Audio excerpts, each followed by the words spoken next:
Cleo Moore was a talented actress and blonde bombshell who, throughout her relatively short time on Earth, was often compared to Marilyn Monroe. She had a brief but memorable career in Hollywood before sadly meeting her untimely death before she could achieve her full potential. In this video, we'll delve into the fascinating and tragic life of Cleo Moore. Facts First presents she was the next Marilyn Monroe, but she died too soon.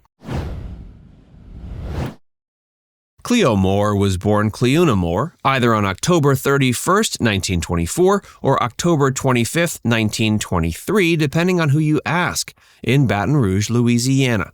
Her father ran a grocery store and her parents were deeply involved in politics. She was raised in the nearby town of Gonzales, where she attended public school.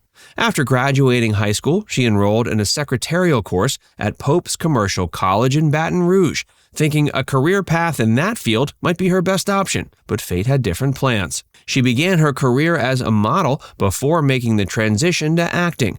She was discovered by a talent scout while working as a pinup model in New York City and was soon signed to a contract with RKO Pictures. After signing with the studio, Moore made her film debut in 1948 in Embraceable You. She went on to appear in several other films throughout the 40s and early 50s, including Congo Bill and Dynamite Pass. The Columbia days. After finishing up her contract with RKO, Cleo signed with Columbia Pictures in 1952. Right out of the gate, the studio had big plans for the young starlet. They hoped to mold her into their next big star. Just as 20th Century Fox had their Marilyn Monroe, Columbia fully intended to transform Moore into their signature blonde bombshell sex symbol. To compete with Monroe, Moore was instructed to bleach her hair platinum blonde. Around this time, Columbia started pitching her as their next big thing, as well as the blonde Rita Hayworth. Although she had already achieved limited success with RKO, she first gained attention when she appeared in Nicholas Ray's 1952 noir flick On Dangerous Ground, playing an ill-fated gun mole. After appearing in that film, she began receiving starring roles in bigger films. Her big break came when she was cast in the film One Girl's Confession in 1953. It was directed by Hugo Haas, who went on to cast Moore in several more films over the next few years, such as The Neighbor's Wife and Bait, both of which saw her sharing the screen with John Agar.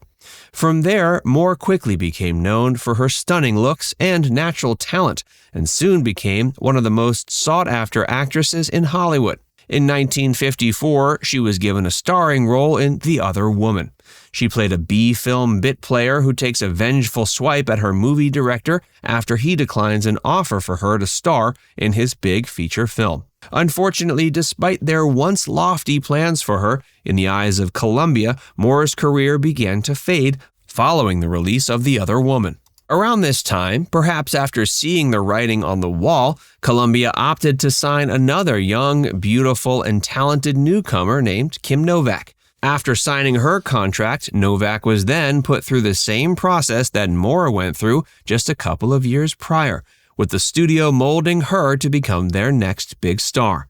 After making this move, Columbia began casting Moore primarily in forgettable B-movies. After appearing in a supporting role in 1955's Women's Prison, Moore briefly signed with Universal to portray a suicidal prostitute in the now widely forgotten, low-budget thriller Hold Back Tomorrow. That film saw her once again sharing the screen with John Agar. In 1956, Moore played a predatory career girl in the film Overexposed.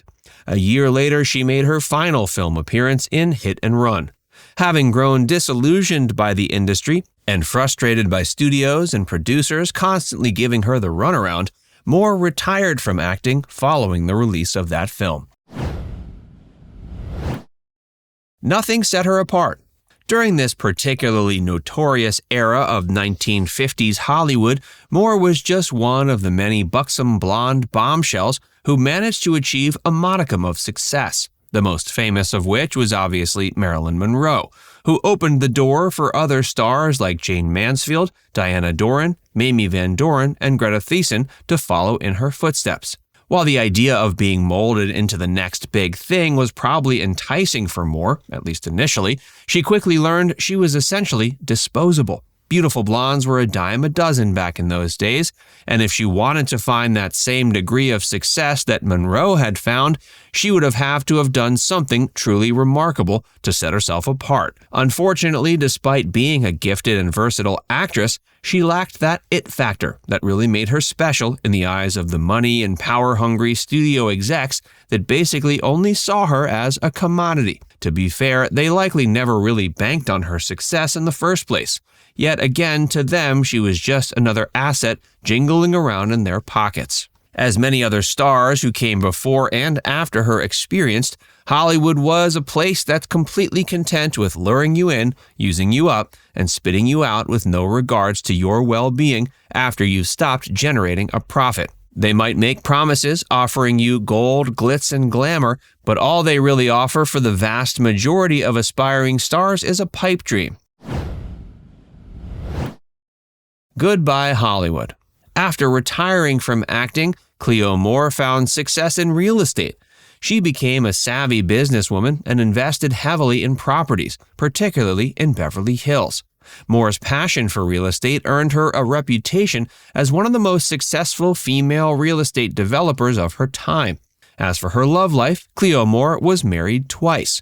Her first marriage was to Palmer Long, the youngest son of Huey Long, the former governor of Louisiana, who got assassinated as he was serving as a Louisiana state senator. Her second marriage was to multimillionaire Herbert Heffler, who worked as a real estate developer. The couple remained married until Moore's death in 1973 and lived on an estate in Beverly Hills located in Coldwater Canyon.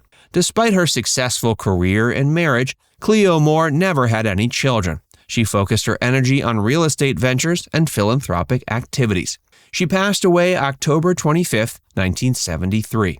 According to contradictory reports, she was either 44 or 49 at the time of her death. She died in her sleep, but her death was likely caused by a heart attack. After news of her passing became public, it was a shock to her fans and the Hollywood community. At the time of her death, Cleo Moore had largely been forgotten by the media and public, but her passing did create a stir among loyal fans and those who remembered her as one of Hollywood's most iconic actresses and sex symbols.